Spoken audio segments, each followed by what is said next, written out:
System ഉള്ള ആൾക്കാരായിരിക്കും മിക്കവാറും സക്സസ് ആയിട്ട് വലിയ ലെവലിൽ എത്തിയിട്ടുണ്ടാകും. പ്രധാനമായിട്ടും 3 കാര്യങ്ങളാണ് നമ്മുടെ ബിസിനസ്സിനകത്ത് വരുന്നത്. ഒന്ന് ഓപ്പറേഷൻ ആണ്, 2 മാർക്കറ്റിംഗ് ആണ്.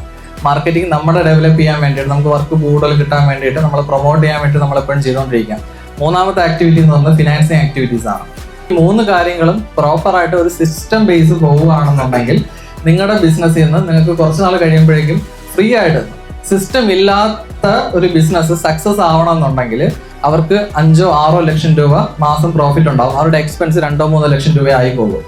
അയാൾക്ക് ഈ പറഞ്ഞ സിസ്റ്റമോ ടെക്നിക്കലോ ഒന്നും അറിയില്ല, പക്ഷെ അയാൾ എന്താ പണക്കാരനാവും, അയാൾ നല്ല രീതിയിൽ സക്സസ് ആയി കയറി വരുന്നുണ്ടാവും. 2ാമത് രക്ഷപ്പെട്ട ആൾക്കാരെന്ന് പറയുന്നത് പൂർണ്ണമായും ആദ്യമൊക്കെ ചിലപ്പോൾ സിസ്റ്റം ഒന്നും ഇല്ലാതെ തന്നെ തുടങ്ങിയിട്ടുണ്ടാവും. ഇപ്പം യൂസഫ് അലി എടുത്തു കഴിഞ്ഞാലും ആദ്യം പുള്ളി എന്ത് ചെയ്തിട്ടുണ്ടാവും, ബിസിനസ് നോർമലി നമ്മളെ പോലെയൊക്കെ തന്നെ ആയിരിക്കും സ്റ്റാർട്ട് ചെയ്തിട്ടുണ്ടാവുക.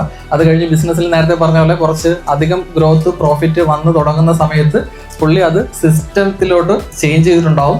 അത് കഴിഞ്ഞ ശേഷമാണ് പുള്ളി എന്ത് ചെയ്യുക, ഈ പറഞ്ഞ ഇപ്പോഴും കാണുന്ന കണ്ടീഷനിൽ, ഇപ്പോൾ പറഞ്ഞ സിറ്റുവേഷനിലോട്ട് എത്തിയിട്ടുള്ളത്.